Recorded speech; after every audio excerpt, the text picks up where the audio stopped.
কাপ্তাই হ্রদ ৭০০ কিলোমিটারেরও বেশি দীর্ঘ এই হ্রদের শান্ত নীল জলরাশি যে কারোরই মন ভরিয়ে দেয়। কিন্তু প্রতিবছর শুষ্ক মৌসুমে কমতে থাকে হ্রদের পানির স্তর।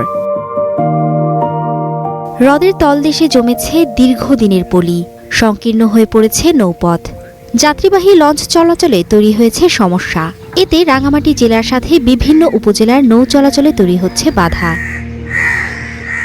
এরই মধ্যে বাঘাইছড়ি, বিলাইছড়ি, জুরাছড়ি এবং নানিয়ারচর উপজেলার সাথে লঞ্চ চলাচল বন্ধ হয়ে গেছে।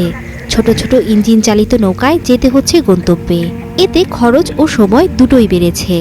খাল তো আঁকা বাঁকা হয়ে গেছে, যে পানি শুকাইছে, সে বোটগুলো বাঁচতেছে, যাচ্ছে না ঠিক মতো। ফুল পানি থাকলে 4 ঘন্টা লাগে, বর্তমানে 5 থেকে 6 ঘন্টা সময় লেগেছে এবং অনেক ভোগান্তিতে পড়তে হয় আমাদের। স্পিড বোটের ক্ষেত্রেও সেম, আগে যেখানে লাগতো ঘন্টা খানি, এখানে 1.5 ঘন্টা মতো লাগে। এক্সপার্ট ইঞ্জিনিয়ারদের দক্ষ হাতে দেশের মানুষকে প্রতিদিন সুরক্ষিত রাখার প্রত্যয় নিয়ে এলো সেফ সার্কিট ব্রেকার।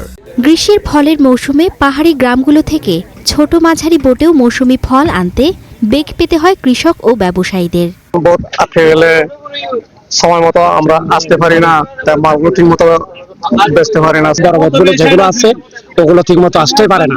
আপনার ছোট ছোট খোলা নিয়ে কয়শো মাল নেওয়া যায়। লট বাঁচতেছে, যাত্রী কম হইতেছে, তেল পানি বেশি যাইতেছে, বাধা বাজায়, আসলে সমস্যা হইতেছে।